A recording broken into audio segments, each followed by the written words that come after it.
Hello everyone, welcome to IRC Chemistry. In this video, we're going to learn how to write spin wave function. Now the first question arises, why we required spin in our total wave function? Is it necessary to incorporate the spin in our total wave function? Well, it is pretty much necessary. Why is it so?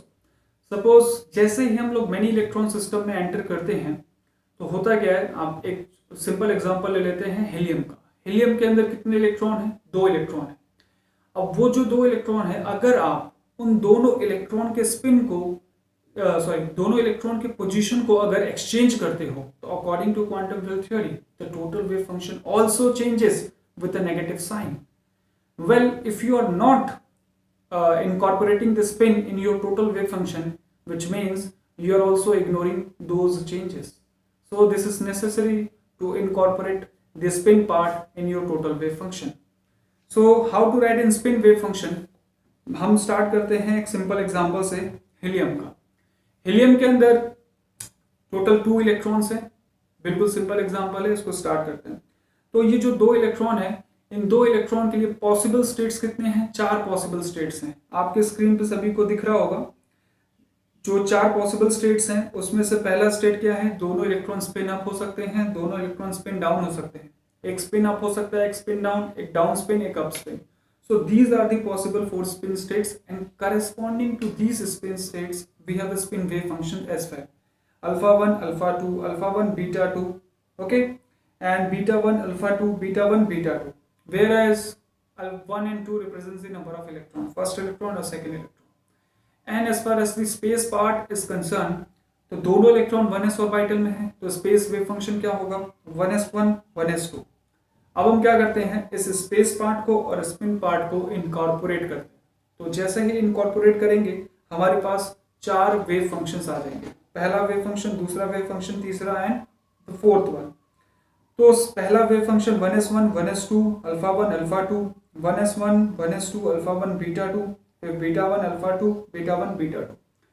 सो अब हम क्या करेंगे, इन सभी wave function पे exchange operator को apply करेंगे और check करेंगे कि जो क्वांटम फील्ड थ्योरी ने कहा था कि after applying the exchange operator your wave function also changes with a negative sign. Okay, तो चलिए सबसे पहले हम अपने पहले वेव फंक्शन पे एक्सचेंज ऑपरेटर को अप्लाई करते हैं। एक्सचेंज ऑपरेटर को P12 से रिप्रेजेंट किया जाता है।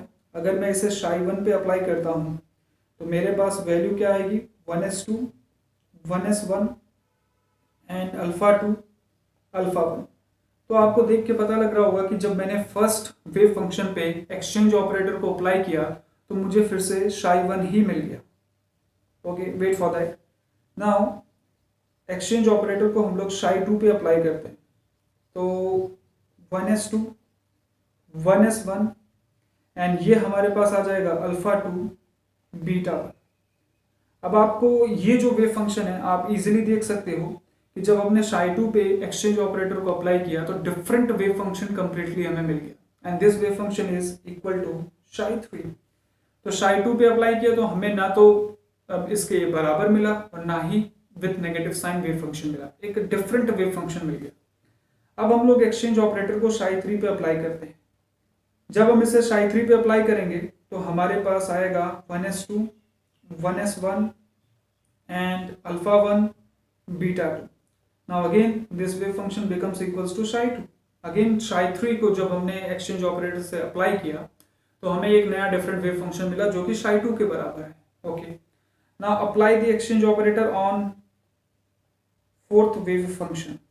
जब हम लोग फोर्थ वेव फंक्शन पे एक्सचेंज ऑपरेटर को अप्लाई करते हैं तो हमें फिर से फोर्थ वेव फंक्शन ही मिल जाता है which is equal to Psi4।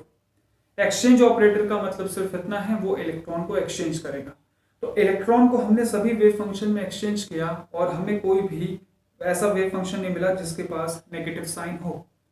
So in order to apply और satisfy the quantum field theory there must be a negative sign.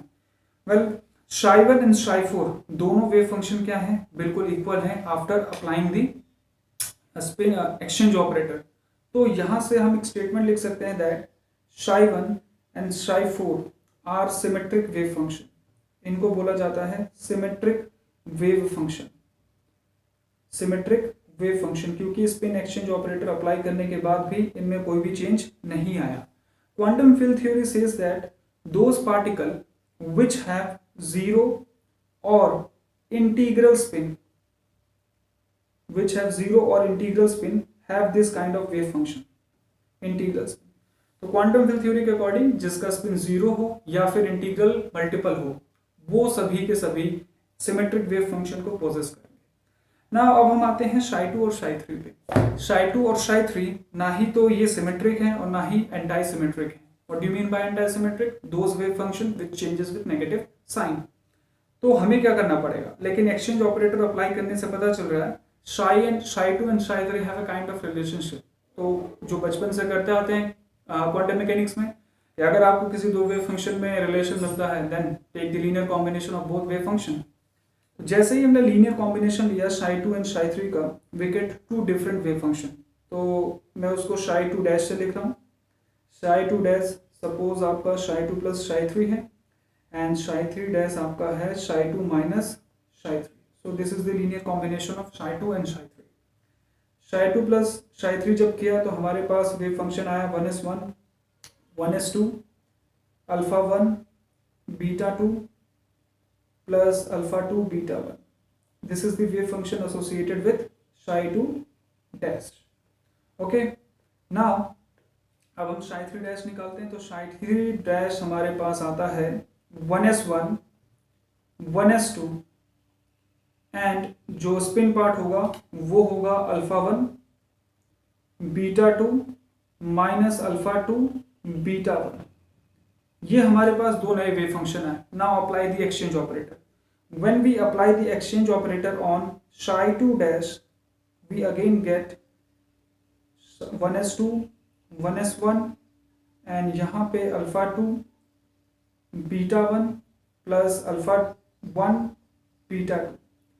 आप क्लियरली देख सकते हो कि यहाँ पे वेव फंक्शन आपको Ψ2 डैश ही मिल गया।